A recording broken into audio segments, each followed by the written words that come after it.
Recording in progress. Bismillahirrahmanirrahim. Assalamualaikum warahmatullahi wabarakatuh. Alhamdulillahirabbil alamin wa bihi nasta'inu ala umuri dunya waddin wa ala alihi wa sahbihi wa barik wa sallim amma ba'd. Allahumma faqihna fid din wa 'allimna ta'wil. Rabbi shrah li sadri wa yassir li amri wa hlul 'uqdatam min lisani yafqahu qawli. Rabbi zidni ilman warzuqni fahman. Amin ya rabbal alamin. Pada kesempatan kali ini kita akan membahas tentang hadis dhaif. Sebagaimana kita ketahui bahwa struktur hadis itu ada yang disebut dengan matan, ada yang disebut dengan sanad. Nah, pada kesempatan kali ini ada kalanya hadis dhaif itu karena tidak bersambungnya sanad ini atau karena matannya ini dianggap cacat. Matannya ini terjadi masalah di dalam matan tersebut. Di dalam ungkapan al-a'malu binniyat, faman kana hijratuhu ila dunya yusibuha aw imra'atin yatazawwajuha fa hijratuhu ila ma hajara ilaih, wa man kanat hijratuhu ila Allah wa rasulih fa hijratuhu ila Allah wa rasulih. Ini disebut dengan matannya. Nah, ada kalanya dalam sanadnya ini yaitu tidak bersambungnya, misalnya Musaddad ini tidak bertemu dengan Hamad tidak bertemu dengan Yahya, atau ada salah satu dari sanad ini dianggap tidak layak untuk meriwayatkan hadis sahih atau dianggap pendusta, dianggap tidak terpercaya oleh para penilai dari rawi-rawi tersebut. Nah, yang penting diketahui adalah bahwa struktur hadis itu ada disebut dengan sanad, ada disebut dengan matan. Ya, kemudian kita flashback sedikit tentang pembagian hadis itu yang secara besar, sebagian besar dibagi ke dalam 3 bagian, yaitu mutawatir, masyhur, dan ahad.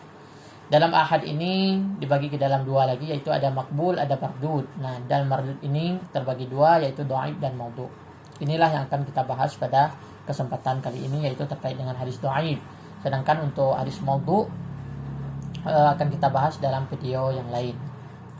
Kemudian ada kalanya hadis itu menjadi dhaif karena tidak bersambung sanadnya. Artinya salah satu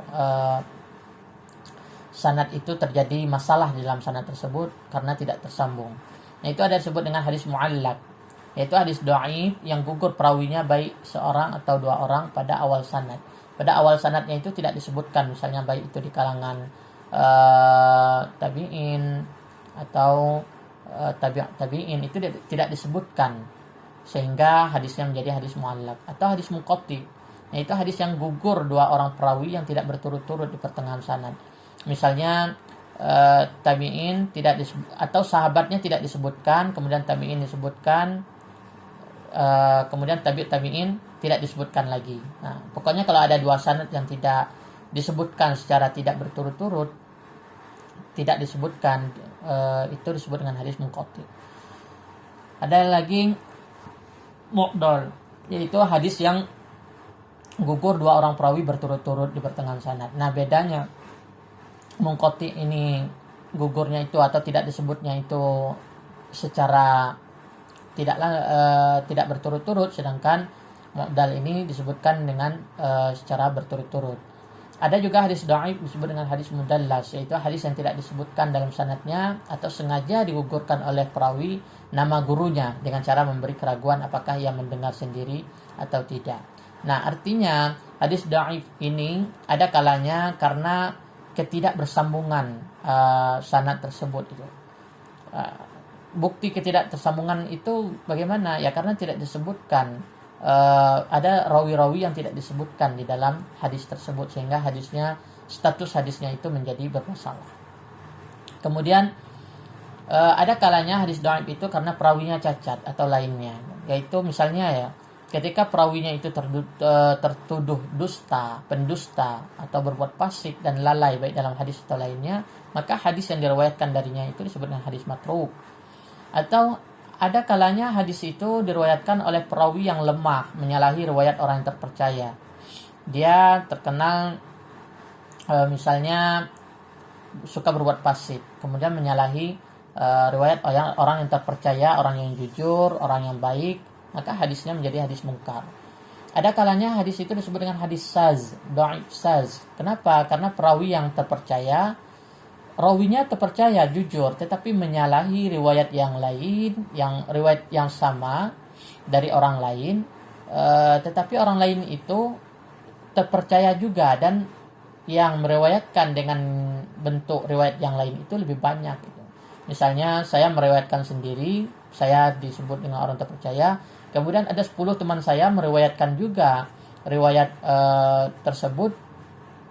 Nah, riwayat yang saya berikan ini berbeda dengan 10 teman saya itu, maka meskipun saya terpercaya dan teman-teman saya itu juga terpercaya, dianggap orang jujur, maka hadis saya ini dianggap hadis yang sahih karena menyalahi banyak orang terpercaya. Ada kalanya hadis disebut dengan hadis mu'allal, yaitu secara zahirnya itu tidak terlihat kecacatannya, tetapi telah dilakukan penelitian mendalam, ditemukan bahwa ada detail-detail kecil yang menyebabkan hadis itu menjadi bermasalah. Ada hadis mutarrab, yaitu hadis yang berlawanan riwayat atau matannya dengan mendahulukan yang kemudian atau sebaliknya. Nah, di dalam matannya itu terjadi kecacatan. Harusnya sesuatu yang didahulukan dia akhirkan, dan apa yang dia akhirkan dia dahulukan. Nah, hadis ini akan mirip dengan hadis yang maklub, yaitu hadis yang terjadi kesalahan pada seorang perawi dengan mendahulukan yang kemudian atau sebaliknya. Nah, ini hampir mirip dengan mutarrab tadi. Sedangkan ada juga hadis disebut dengan hadis mudrad, dhaif mudrad, yaitu hadis yang disisipkan dalam matannya itu sesuatu perkataan orang lain, baik sahabat, sahabi atau tabi'in. Jadi di dalam matannya itu selain ucapan Rasul juga dicantumkan, dikutip pendapat sahabat. Nah, itu menyebabkan hadisnya menjadi bermasalah. Ada hadis musahhab, yaitu hadis yang terjadi perubahan huruf ya, namun secara tulisannya itu masih tetap sama.